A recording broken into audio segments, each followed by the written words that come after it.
that contracts with privately owned detention facilities not be renewed.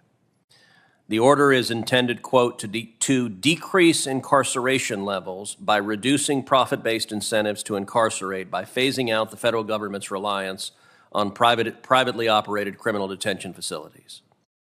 This order has created many unintended consequences, including the closing of the Willacy County Regional Detention Facility in Raymondville, Texas.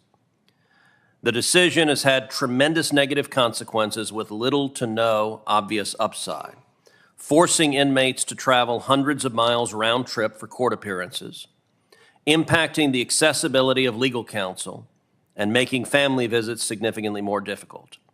It has also caused administration issues for the prison system and harmed the local economy by eliminating these jobs.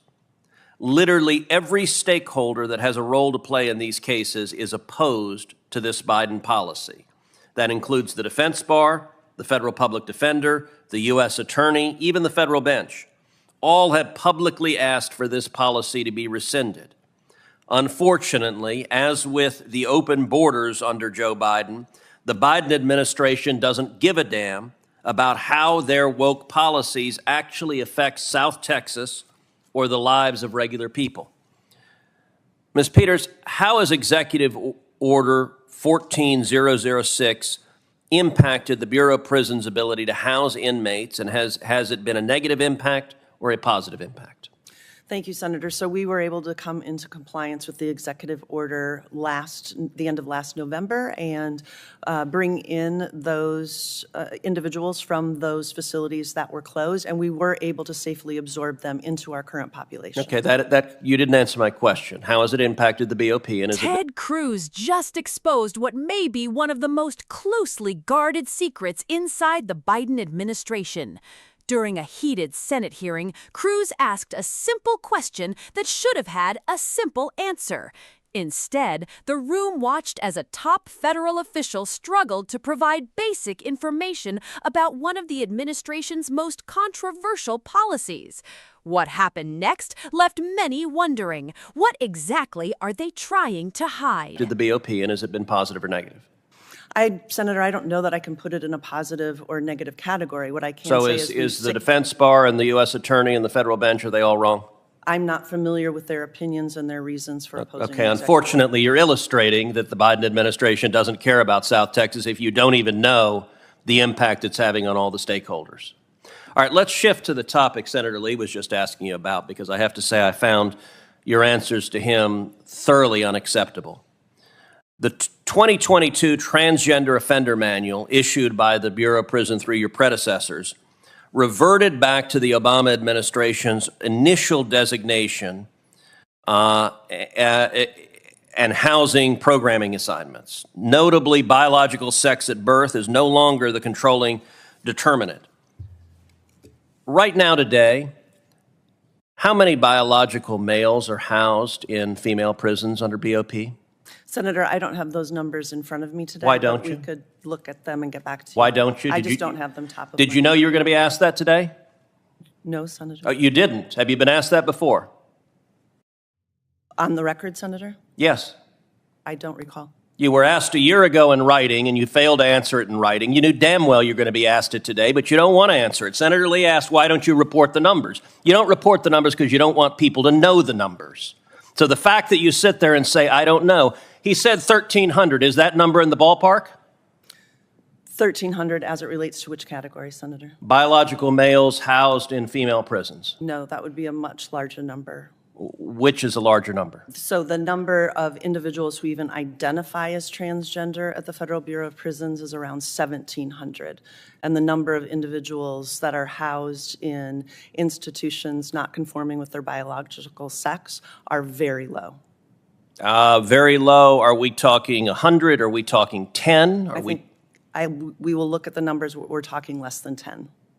So your testimony here, I just want to understand, your testimony here today is there are fewer than 10 biological males, human beings that were born male, who are housed in female prisons. Is that your testimony? That is my understanding, and I will confirm that and get back to you. Okay. Of the 1,700 prisoners you referenced, how many of them are convicted sex offenders?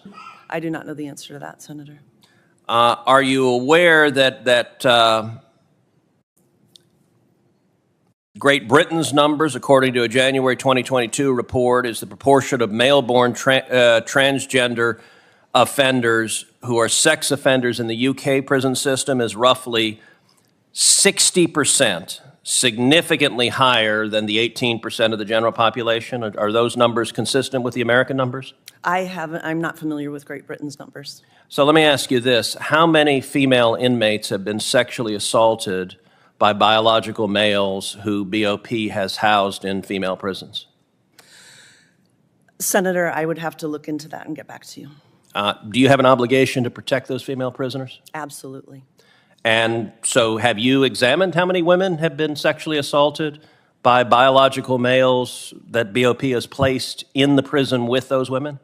I have not, Senator, but I will tell you that safety and security and the placement of every individual in our custody is top of mind and the most important. So if it's top of mind, why haven't you examined how many have been sexually assaulted? This is an obvious question. If you put a man with male genitals, with a male body in a female prison who's a convicted sex offender, it's not rocket science that there's a real risk those women are going to be victims of sexual assault. How is it possible that you haven't even asked the question, how many women are getting sexually assaulted because of the policies of the Biden administration? Senator, I assure you that safety and security of these individuals are top of mind. And if So you haven't asked the question? If there was misconduct, those individuals would be held accountable. Thank you, Senator Cruz. If there was ever a moment that perfectly captured the frustration millions of Americans feel towards Washington bureaucrats, this was it. During a tense Senate hearing, Ted Cruz confronted Bureau of Prisons Director Colette Peters over policies that have sparked controversy across the country. Cruz wasn't asking complicated questions. He wasn't asking for classified information. He was asking for basic facts about policies that directly affect federal prisons and inmates' safety. And yet, answer after answer, Americans heard some version of the same response. I don't know. I don't have those numbers. I'll have to get back to you. The first clash centered on Biden's Executive Order 14006, which ordered federal agencies to phase out the use of certain privately operated detention facilities. Cruz argued that the policy has had serious consequences in South Texas, including longer transportation times for inmates, difficulties for attorneys and families, and economic damage to local communities that depended on those jobs.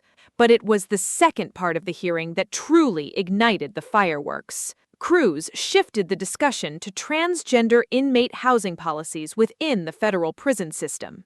He wanted to know how many biological males are currently being housed in female federal prisons. A straightforward question, a question many Americans would expect the Bureau of Prisons to know immediately. But Peters said she did not have the numbers in front of her. That's when Cruz turned up the pressure. He pointed out that Congress had requested similar information before and accused the Bureau of Prisons of avoiding transparency. According to Cruz, if the administration was confident in its policies, it should have no problem sharing the data with lawmakers and the public. As the exchange grew more intense, Peters stated that the number was very low and suggested it was fewer than 10 inmates, but Cruz wasn't satisfied. He then pressed for information on how many transgender-identifying inmates are currently in the federal prison system and whether any female inmates had been sexually assaulted by biological males housed in women's facilities. Again, Peters said she did not have the information available. For Cruz, that response was simply unacceptable. He argued that if inmate safety is truly the Bureau's top priority, officials should already know the answers to those questions. And that's the point that struck a nerve with many Americans watching. Regardless of where someone stands politically, people expect government agencies to know the details of the policies they're enforcing. When officials appear unable or unwilling to provide basic information, it naturally raises concerns. From the perspective of critics, this hearing revealed a troubling lack of transparency. They argue that Americans are repeatedly told to trust government experts, but when lawmakers ask direct questions, clear answers often seem hard to find. Supporters of the administration, of course, would argue that prison placement decisions are made on a case-by-case basis and that safety considerations are taken seriously. But for critics, that wasn't the issue. The issue was accountability, the issue was transparency, and the issue was whether federal officials are being fully forthcoming with the American people. By the end of the hearing, one thing was clear. Ted Cruz wasn't leaving with the answers he wanted.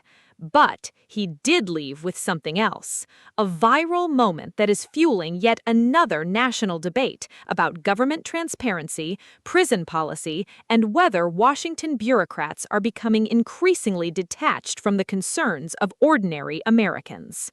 What do you think? Was Ted Cruz right to demand more answers? Or was this simply political theater? Let us know in the comments below. And if you enjoy hard-hitting political coverage, congressional showdowns, and stories the mainstream media often overlooks, make sure to like this video, subscribe to The Stormy Room, and turn on notifications so you never miss our next report. Because here at The Stormy Room, we're committed to bringing you the moments Washington doesn't want you to forget.